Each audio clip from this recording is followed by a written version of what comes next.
김인철 후보자 사태는 사필 기정입니다. 정상적인 검증만 거쳤어도 애초에 국무위원 후보로 거론될 수조차 없었던 인사입니다.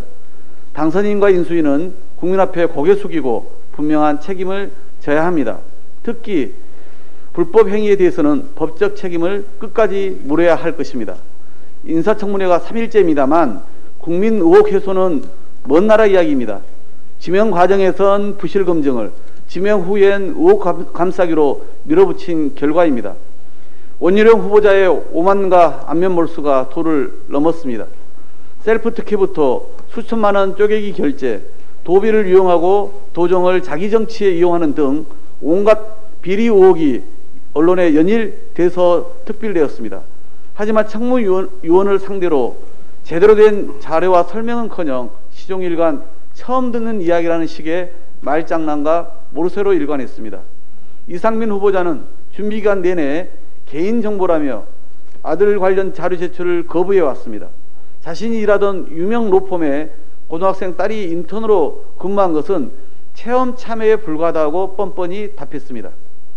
지난 이틀간 한덕수 후보자는 김현장에서 20억 원을 받고 4건을 자문했다고 반복했습니다. 억울하다고도 했습니다. 대가와 실제 한 일 사이의 그 먼 간극을 고려하면 앞으로 5년간은 김현장이 총리 찬스를 쓸 차례라는 말입니까? 다시 한번 말하지만 2013년 김용준, 2014년 안대희 총리 후보자의 낙마 이유는 정관 특혜 때문이었습니다. 김인철 후보자 사태는 불공정, 불상식이 몰고 온 인사 대참사의 서막에 불과합니다.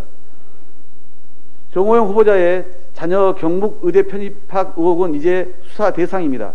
국민 감정은 허탈과 짜증에서 이제 분노로 바뀌었습니다. 하루하루 시간을 끌수록 비리 의혹만 늘어날 뿐입니다. 곱절로 늘어날 뿐입니다. 하루빨리 국민 눈높이에서 판단하고 결단 내릴 것을 강력히 촉구합니다.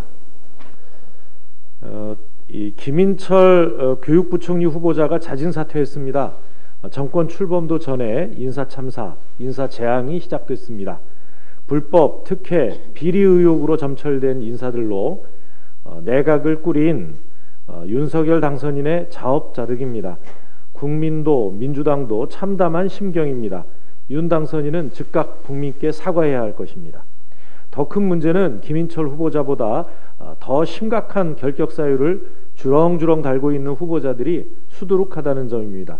특히 한덕수 후보자는 국민에게 이미 퇴장 판정을 받았습니다. 제기된 의혹만으로도 실격 1순위라고 할 만합니다. 국민의 검증 자리인 청문회에서 보인 그 오만방자한 태도도 품행 제로였습니다. 한 후보자는 그렇게 살지 않았다 이렇게 핏대를 올렸지만 전관부패, 부동산, 부인 그림 등 산더미 같은 의혹은 이미 그렇게 살아왔음을 증명하고 있습니다. 국민께 머리를 조아려도 부족할 텐데 자료 제출 거부, 불성실한 청문 태도까지 끝까지 국민을 우롱하는 자세였습니다. 윤석열 정권이 국민을 대하는 모습 그대로 아닌가 싶습니다. 국민의 심판은 이미 내려졌습니다. 국회 인준까지 갈 것도 없습니다. 한덕수 후보자는 즉각 자진 사퇴하기 바랍니다. 특권 찬스 끝판왕 정호영 후보, 또 검찰 소통령 한동훈 후보. 이 검찰 소통령 한동훈 후보는 이 휴대폰 그 비밀번호부터 그 검찰에 제출하고 인사청문회에 오시기 바랍니다. 또 법카농단의 원희룡 후보자, 이 모두 국민 퇴장 명령을 따라야 할 것입니다.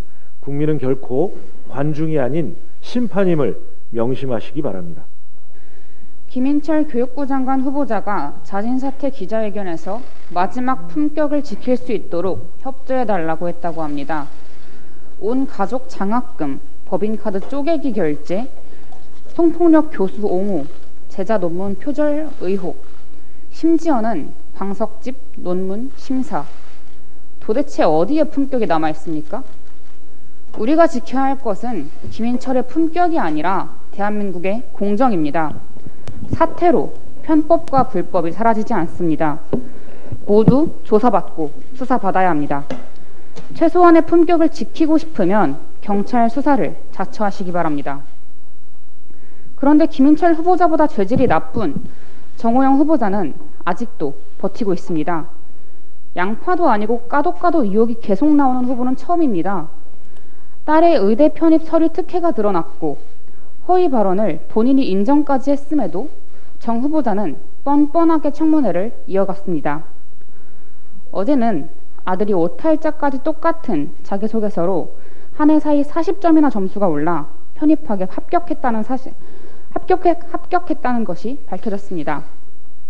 정호영 후보자는 이제 보건복지부에 출근할 생각 마시고 경찰에 출석 조사 받으러 가시는 게 어떻겠습니까? 장관 청문회 고생하시는 의원님들 응원합니다. 정호영 의외에도 혼자 세상의 정의는 다 가진 척하며 뒤로는 편법 증여와 위장 전입을 일삼은 한동훈까지 최소한 국민의힘이 조국 전 장관에게 들이댔던 동일한 잣대로 사태와 수사가 이어지도록 최선을 다해 주시기 바랍니다.